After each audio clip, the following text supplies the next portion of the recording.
Pemirsa, inilah headline news pukul 16 waktu Indonesia Barat. Calon tunggal Gubernur Bank Indonesia, Destri Damayanti, memaparkan 5 inisiatif strategis untuk menjaga stabilitas sekaligus mendorong pertumbuhan ekonomi yang berkelanjutan. Paparan ini disampaikan Destri saat menjalani uji kelayakan dan kepatutan bersama dengan Komisi 11 DPR RI. Di hadapan anggota Komisi 11 DPR RI, Destri Damayanti memaparkan visinya untuk menjadikan Bank Indonesia sebagai lembaga yang tetap relevan menghadapi beragam tantangan, sekaligus kredibel dalam menjaga stabilitas ekonomi. Dan untuk mewujudkannya, Destri menyiapkan 5 inisiatif strategis. Pertama, memperkuat bauran kebijakan Bank Indonesia, mulai dari kebijakan moneter, makro prudensial, sistem pembayaran, hingga pendalaman pasar uang dan juga valuta asing.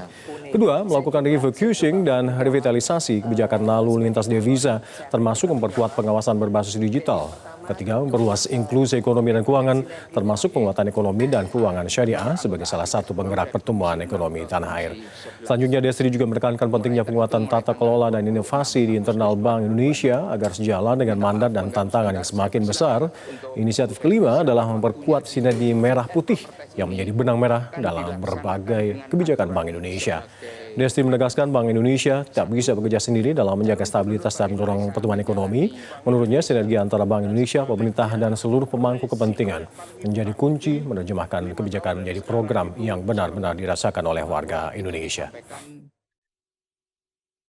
Tekanan itu sangat. Kalau kita memang konsisten, kita sesuai dengan pemerintah mau mencapai pertumbuhan tertentu, tentu kita sebagai satu pelaku ataupun lembaga di dalam Negara Kesatuan Republik Indonesia, tentu kita harus bergerak bersama untuk menghasilkan hasil yang lebih baik dan tentunya lebih luas, lebih tinggi dibanding kalau BI melakukan itu sendiri atau pemerintah melakukan sendiri. Jadi kembali saya ingin tekankan di sini bahwa kata-kata sinergi ini tidak berarti juga mengurangi kredibilitas dan juga independensi dari Bank Indonesia dalam menjalankan tugas-tugasnya.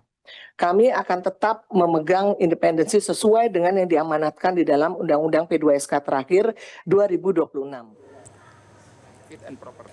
Tes kelayakan dan kepatutan dilanjutkan dengan pengujian calon tunggal Deputi Gubernur Senior BI, Aida S. Budiman, yang dimulai sejak pukul 14 waktu Indonesia Barat.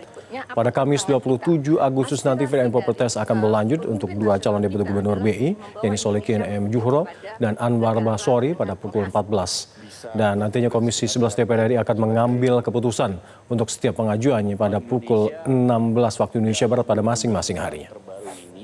Kelayakan dan kepatutan fit and proper test secara individu. Pemirsa, Komisi 11 DPR RI menyelenggarakan fit and proper test calon Gubernur Bank Indonesia dan calon Deputi Gubernur Senior Bank Indonesia. Calon yang diajukan untuk 2 posisi ini adalah calon tunggal yang namanya sudah tak asing lagi di kalangan ekonom. Untuk mengetahui lebih lengkapnya, kita langsung terhubung dengan jurnalis Metro TV, ada Rona Marina di Gedung Parlemen Senayan, Jakarta. Rona, apa saja visi dan misi yang dibawa oleh calon Gubernur Bank Indonesia Destri Damayanti kali ini?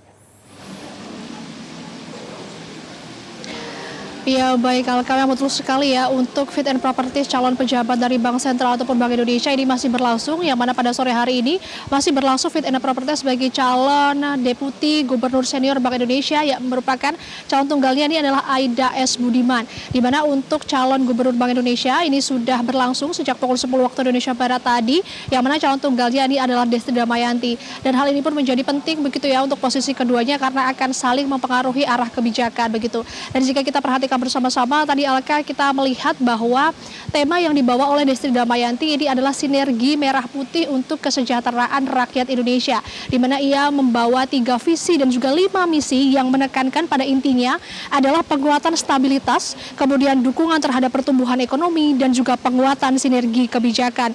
Dan tadi juga Destri Damayanti sempat mengatakan bahwa dirinya ini akan meneruskan terkait dengan peninggalan yang sudah kebijakannya dilakukan oleh mantan Gubernur Bank Indonesia sebelumnya, Peri Warjio, yang sempat mengundurkan diri begitu. Dan memang salah satunya adalah mengenai sistem pembayaran yang saat ini biasa kita pakai ya, yang merupakan adalah KRIS, di mana ini juga akan dipertahankan karena ini merupakan membawa nama perekonomian Indonesia menjadi lebih baik begitu ya di mata dunia termasuknya. Dan kemudian memang untuk dari posisi Bank Sentral ini sendiri nantinya juga akan memiliki beberapa tantangan begitu Alka, dan salah satunya ini adalah tantangan mengenai rupiah begitu. Karena baru saja BI memutuskan mempertahankan BI rate senilai 5,75%, dan ini pun juga keputusannya sudah diambil pada RJD tanggal 18 hingga 19 Agustus 2026 kemarin. Dan sementara itu pada 18 Agustus 2026 untuk nilai tukar rupiah terhadap dolar AS ini berada di angka 17.855, yang mana BI akan fokus untuk ke sana nantinya begitu. Kemudian untuk inflasi versus pertumbuhan ini juga menjadi hal yang cukup tantangan begitu ya bagi Bank Indonesia itu sendiri, dikarenakan di satu sisi Bank Indonesia ini harus menjaga inflasi tetapi sekaligus juga mendorong pertumbuhan ekonomi.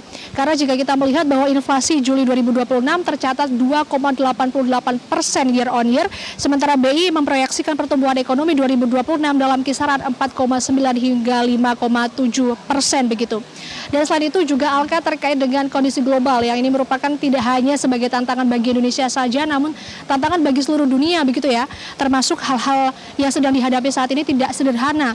Yang merupakan menjadi perhatian adalah perang di Timur Tengah, kemudian juga harga minyak dan juga komoditas, kebijakan suku bunga Amerika Serikat, kemudian arus modal asing hingga gejolak pasar keuangan global.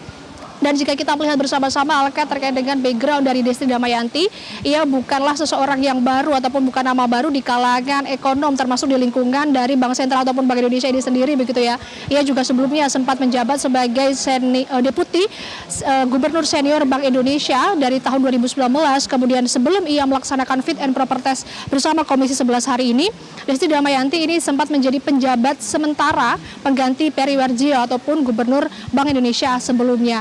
Maka dari itu kita akan sama-sama nantikan pada sore hari ini akan ada visi misi seperti apa yang akan disampaikan oleh calon tunggal deputi Gubernur Senior Bank Indonesia Aida S. Budiman, dikarenakan juga jika kita melihat backgroundnya Aida S. Budiman ini bukanlah seseorang yang baru juga di dalam lingkungan Bank Indonesia ini sendiri, dikarenakan nantinya posisi dari Aida Budiman ini juga akan mempengaruhi arah kebijakan karena ia juga akan mendampingi calon Gubernur Bank Indonesia ataupun Gubernur Bank Indonesia setelah ini, yakni Desti Damayanti, terkait dengan arah kebijakan seperti pengendalian inflasi, kemudian mendorong pertumbuhan ekonomi, kemudian juga mempertahankan sistem pembayaran dan lain sebagainya.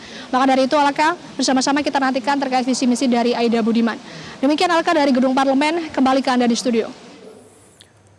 Baik, terima kasih laporan Anda, Nona, melaporkan langsung dari Gedung DPR RI Senayan, Jakarta. Selamat bertugas kembali. Jelajahi cara baru mendapatkan informasi. Download Metro TV Extend sekarang.